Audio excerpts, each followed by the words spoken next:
Hello friends, मेरा नाम है शेख और आप सुन रहे हैं स्के हॉरर स्टोरी। आज की कहानी है भूत नशक बाबा। ये कहानी एक भयानक जंगल की है जो मैंने उनके घर वालों से सुनी है, जिसके साथ ये घटना हुई है। माधोपुर से लेकर श्योपुर तक फैले इस जंगल में न जाने कितने भयानक जानवर और भूत आत्माएं रहती हैं। इस बार मैं श्योपुर रक्षाबंधन पर दीदी का यहाँ पर गया था। वहाँ के लोग उस जंगल के बारे में बताते रहते हैं कि इस जंगल में आत्माएं भूत प्रेत रहते हैं। तो मुझे तो वैसे भी भूत प्रेतों पर विश्वास है, शायद आप लोगों को भी हो। तो मैं 15 अगस्त को अपने जीजा जी के कॉलेज गया था। वहाँ के लोग उन्हें आचार्य जी कहते थे।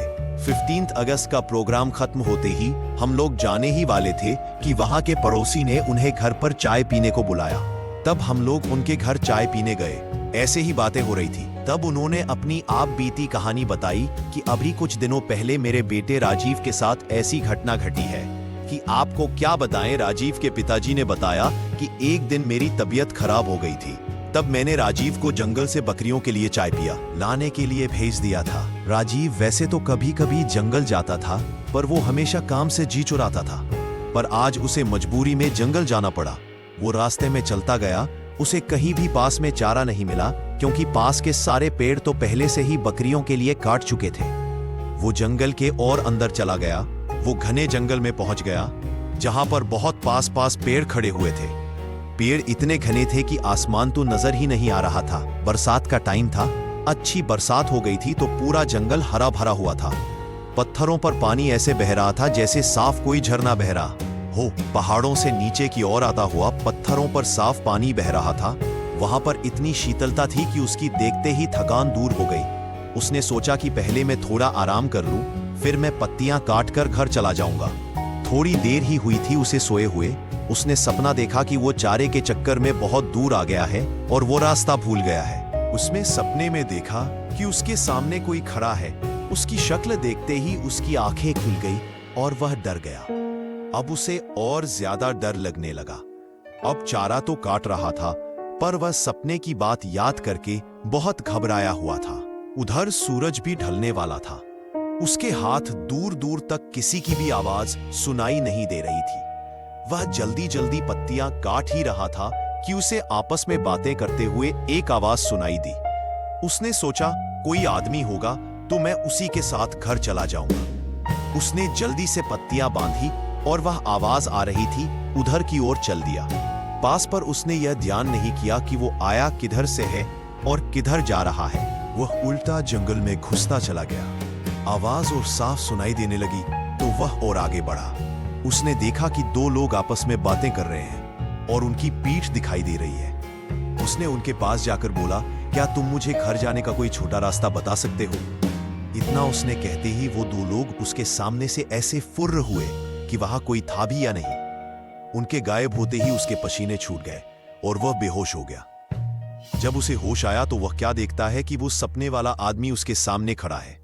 बड़ी बड़ी लाल आंखें, दांत बाहर निकले हुए ऊपर से नीचे तक, इतना भयानक कि वह डर गया और पागल सा होकर भागने लगा। उसने देखा कि एक भालू उसकी ओर भागता हुआ आया और उसके ऊपर झपटा। उसे लगा कि अब नहीं बचने वाला। उसके तो होश ही उड़ गए। वह एकदम बैठ गया और वह भालू ऊपर से निकल के नीचे गिरते ही वह आदमी बन गया।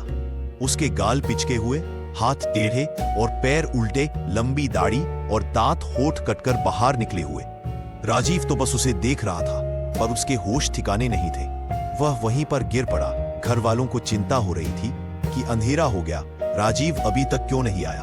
उसके बड़े भाई ने कहा कि अभी आता ही होगा। सब लोग जब इंतजार करके थक चुके थे, रात के 10 बज चुके थे। अब उसके भाई को लगा शायद कुछ तो गड़बड़ है। कुछ लोगों ने कहा चलो ढूंढते हैं, क्या पता इतने बड़े जंगल में कहां क्या हो गया होगा। सब लोग लाठी भाले टार्च लेकर उसे ढूंढने निकल पड़े। उसका भाई अपाहिज था, वो एक पैर से चलता था, इसलिए उसके पिताजी ने कहा, बेटा तू यहीं रह अपनी माँ और बहन के पास, हम लोग जाते हैं, कुछ खबर होगी तो हम बताएंगे। पूरी रात जंगल में घूमते हुए हो गई, पर उसका कुछ नहीं पता चला। जहां तक वो लोग जाते थे वहां तक सारा जंगल छान मारा, मगर राजीव का कोई पता नहीं। सब लोगों ने कहा कि अभी घने जंगल में जाना ठीक नहीं है, अभी सुबह होते ही चलेंगे। अभी 4 बजे है, अभी 1 घंटे में सुबह हो जाएगी। सब लोगों ने वहीं बैठकर सुबह का इंतजार करने लगे। थोड़ी देर बाद सुबह हो गई। सब लोगों ने कहा चलो अब चलते हैं। सब लोग चल दिए, आवाज लगते हुए राजीव राजीव। पर राजीव बेचारे की भूख प्यास के मारे वो हालत हो गई थी कि वो सुध बुध खो बैठा था। उसे अब ये नहीं पता कि मैं कहां पर हूं। 2 दिन हो गए, राजीव का कहीं पता नहीं चला। अब सब लोग परेशान थे। उधर राजीव का भाई बहुत व्याकुल था। बेचारा कुछ कर तो नहीं सकता था। वह जाकर अपने सामने खड़े हुए नीम के पेड़ के नीचे गड्ढा खोदने लगा और कहने लगा मेरा भाई आएगा, मेरा भाई आएगा। वह कहे जा रहा था। दोस्तों, उस नीम पर वह रोज सुबह दूध चढ़ाते थे। उसे अपने देवता का निवास मानते थे। इधर उसके भाई की पुकार सुन के उनके देवता निकल पड़े। उधर रात हो गई थी और राजीव को उन भूतों ने घेर रखा था। भाई वह खुद बता रहा था। भाई क्या बताऊं, उस रात की बातें याद करके मैं अभी भी डर जाता हूं। वहां पर इतने भूत एक साथ मैंने क्या किसी ने सपने में भी नहीं देखे होंगे। किसी की गर्दन अलग, कोई बिना आंख कान, कोई डार्चा मेरे चारों तरफ तांडव कर रहे थे। मैं कभी जिंदगी में सोच नहीं सकता कि ऐसा दिन भी आएगा। ऐसी तरह तरह की आवाजें निकाल रहे थे। सारा जंगल उनकी आवाज से गूंज रहा था।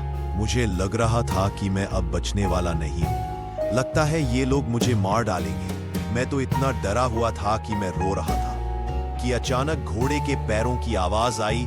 सब लोग एकदम शांत हो गए। इन सब लोगों ने आस तोड़ दी कि अब हमें राजीव नहीं मिलेगा। सब लोग वापस आ गए। सारे घर में मातम सा छा गया। इधर किसी ने कहा कि किसी भगत को बुलाओ और पता कराओ कि वो अभी तक जिंदा है कि नहीं, वो लौट आएगा कि नहीं।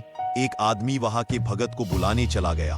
उधर राजीव के देवता वहां पर पहुंचे, हाथ में तलवार, घोड़े पर सवार। उनको देखते ही सारे भूत भागने लगे। उन्होंने एक एक को पकड़ पकड़ के ऐसे मारा जैसे कोई हीरो फिल्म में एक योद्धा सबको काट देता है।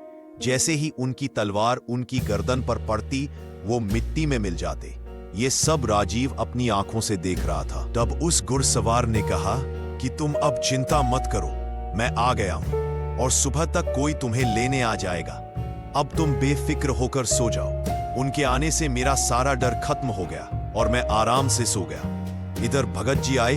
उन्होंने अपना ध्यान लगाकर देखा और कहा कि तुम्हारा लड़का सही सलामत है और कल आ जाएगा। तुम्हें चिंता करने की कोई जरूरत नहीं है। वहां पर तुम्हारे देवता पहले ही वहां पहुंच चुके हैं और राजीव का भाई अभी वहीं पर बैठा है और कहे जा रहा है मेरा भाई आएगा। वह किसी की भी बात नहीं मान रहा है। जो भी उसे वहां से उठाने के जाता, वो उसे धकेल देता था। सुबह उसकी आंख खुली तो वहां पर एक आदमी ने उसे पूछा कि तुम कहां से आए हो और कहां जाना है, मैं तुम्हें तुम्हारे घर पहुंचा देता हूं। और वह अपनी साइकिल पर बिठाकर उसे उसके घर छोड़ दिया। घर वालों को देखकर वह ऐसा रोया कि वह बेहोश हो गया।